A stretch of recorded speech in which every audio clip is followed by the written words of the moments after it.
ప్రతి దేశం యుద్ధం కోసం వెపన్స్ కొనుగోలు చేస్తుంది. కానీ కొన్ని దేశాలు వెపన్స్ మాత్రమే కొనవు, టెక్నాలజీని కొనుగోలు చేస్తాయి. ఇంకొన్ని దేశాలు టెక్నాలజీ కూడా కొనవు, నాలెడ్జ్ని క్రియేట్ చేస్తాయి. ఇండియా చాలా సంవత్సరాలు సెకండ్ కేటగిరీలో ఉంది అని మనం అనుకున్నా, కానీ నిజమేంటంటే మనం టెక్నాలజీ ట్రాన్స్ఫర్ అని పిలిచిన టీఓటీ మోడల్లో చాలా వరకు అసెంబ్లీ నేషన్గా మాత్రమే మిగిలిపోయాం.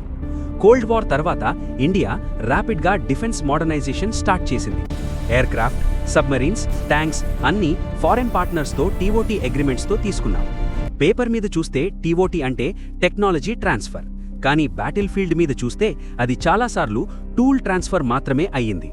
స్క్రూ డ్రైవర్ మన దగ్గర ఉంది, కానీ డిజైన్ బ్రెయిన్ వేరే దేశం దగ్గర ఉంది.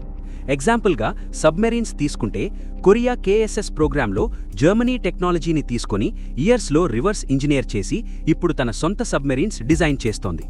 చైనా రష్యన్ సుఖోయ్ 27ని ఇంపోర్ట్ చేసి రివర్స్ ఇంజనీర్ చేసి J-11, J-16 లాంటి ఫైటర్స్ క్రియేట్ చేసింది. కానీ ఇండియాలో చాలా ప్రోగ్రామ్స్లో మనం ఫైనల్ అసెంబ్లీ చేశాం, మెయింటెనెన్స్ నేర్చుకున్నాం, కానీ కోర్ డిజైన్ సీక్రెట్స్ మన చేతుల్లోకి రాలేదు. ఇక్కడే ఒక సైలెంట్ గ్యాప్ క్రియేట్ అయ్యింది. వెపన్ సిస్టమ్ మన దగ్గర ఉంది, కానీ అది ఫ్యూచర్లో అప్గ్రేడ్ చెయ్యాలంటే మళ్లీ ఫారిన్ డోర్ నాక్ చెయ్యాలి. మిసైల్ ఇంటిగ్రేషన్ కావాలి అంటే అప్రూవల్, సాఫ్ట్వేర్ చేంజ్ కావాలి అంటే పర్మిషన్, రాడార్ స్వాప్ చెయ్యాలంటే నెగోసియేషన్. ఇలా ఆపరేషనల్ ఇండిపెండెన్స్ ఉంది, కానీ టెక్నాలజికల్ ఇండిపెండెన్స్ లేదు అనే పరిస్థితి వస్తుంది. టీఓటీ మోడల్లో బిగ్గెస్ట్ ప్రాబ్లం ఏంటంటే ఫారెన్ కంపెనీ తన క్రౌన్ జ్యువెల్స్ని ఎప్పుడూ ఫుల్గా ఇవ్వదు. Engine core design, source codes, material science formulas, stealth coatings chemistry ఇవన్నీ బ్లాక్ బాక్స్గా ఉంచుతారు. మన ఇంజనీర్స్ అసెంబ్లీ చేశారు, మెయింటెనెన్స్ చేశారు, కానీ వై ఇట్ వర్క్స్ అనే సీక్రెట్ మాత్రం లాక్లోనే ఉంది.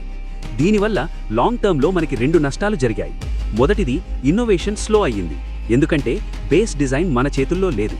రెండవది, కాస్ట్ కంట్రోల్ మన చేతుల్లో లేదు, ఎందుకంటే spare parts, upgrades, life extension అన్నీ ఫారిన్ డిపెండెన్సీతోనే జరిగాయి.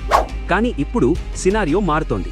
సైలెంట్గా, హెడ్లైన్స్ లేకుండా ఇండియా డిఫెన్స్ ఎకోసిస్టంలో ఒక బిగ్ షిఫ్ట్ జరుగుతోంది. టీఓటీ నుండి IPR డైరెక్షన్కి మూవ్మెంట్ జరిగింది. IPR అంటే ఇంటెలెక్చువల్ ప్రాపర్టీ రైట్స్, అంటే design, formula, source code, blue print అన్నీ మన ఓనర్షిప్లో ఉండడం. ఇప్పుడు DRDO, private Indian defence companies, startups అందరికీ ఒక క్లారిటీ వచ్చింది. అసెంబ్లీ నేషన్గా కాకుండా డిజైన్ నేషన్ అవ్వాలి అంటే మన దగ్గర పేటెంట్స్ ఉండాలి, మన దగ్గర సోర్స్ కోడ్స్ ఉండాలి, మన దగ్గర మెటీరియల్ సైన్స్ నాలెడ్జ్ ఉండాలి. తేజస్ ప్రోగ్రాంలో మనం లెసన్ నేర్చుకున్నాం. డిలే అయ్యింది, స్ట్రగుల్స్ అయ్యాయి, కానీ ఇప్పుడు తేజస్ MK2, AMCA లాంటి ప్రోగ్రామ్స్లో India foreign black boxes accept చేయకుండా కోర్ టెక్నాలజీస్ డెవలప్ చేయడానికి పుష్ చేస్తోంది. ఇంజిన్స్లో కూడా ఫారిన్ కొలాబరేషన్ ఉంటే అది పార్ట్స్ పర్చేస్ కాదు, co development with shared IPR డైరెక్షన్లో మూవ్ అవుతోంది. నేవల్ ఫీల్డ్లో కూడా సేమ్ ట్రాన్స్ఫర్మేషన్ స్టార్ట్ అయ్యింది. Submarine design, sonar systems, combat management software అన్నీ గ్రాడ్యువల్గా ఇండియన్ బ్రెయిన్ పవర్తో డెవలప్ చేయడం స్టార్ట్ అయ్యింది. ప్రైవేట్ కంపెనీస్ ఇప్పుడు సిర్ఫ్ లైసెన్స్ ప్రొడక్షన్ కాదు, ఓన్ పేటెంట్స్ క్రియేట్ చేస్తున్నాయి. IPR మోడల్లో బిగ్గెస్ట్ అడ్వాంటేజ్ ఏంటంటే వన్స్ నాలెడ్జ్ మన చేతుల్లోకి వస్తే ఫ్యూచర్ జనరేషన్స్ వెపన్స్ మన ఇష్టం విధంగా మోడిఫై చేయొచ్చు. ఫారిన్ పర్మిషన్ అవసరం లేదు, అప్గ్రేడ్ సైకిల్స్ ఫాస్ట్ అవుతాయి, ఎక్స్పోర్ట్ ఛాన్సెస్ పెరుగుతాయి. మోస్ట్ ఇంపార్టెంట్లీ స్ట్రాటజిక్ ఫ్రీడమ్ వస్తుంది. ఇప్పుడు ఇండియా డిఫెన్స్లో జరుగుతున్న రెవల్యూషన్ ఫ్లాషీ కాదు, మిసైల్ టెస్ట్లా వైరల్ కాదు, ఫైటర్ జెట్ రోల్అవుట్లా సినిమాటిక్ కాదు, కానీ డిజైన్ రూమ్స్లో, ల్యాబ్స్లో, కంప్యూటర్ సిమ్యులేషన్స్లో జరుగుతున్న సైలెంట్ రెవల్యూషన్ ఇది. స్క్రూ డ్రైవర్ నుండి బ్లూ ప్రింట్ వరకు, బ్లూ ప్రింట్ నుండి బ్రెయిన్ పవర్ వరకు జరుగుతున్న జర్నీ ఇది. ఒక దేశం రియల్ సూపర్ పవర్ అప్పుడవుతుంది అంటే తన సోల్జర్స్కి వెపన్స్ ఇవ్వడం వల్ల కాదు, తన సైంటిస్ట్స్కి ఓనర్షిప్ ఇవ్వడం వల్ల. టీఓటీ మనకి మెషిన్స్ ఇచ్చింది, కానీ IPR మనకి ఫ్యూచర్ ఇచ్చింది.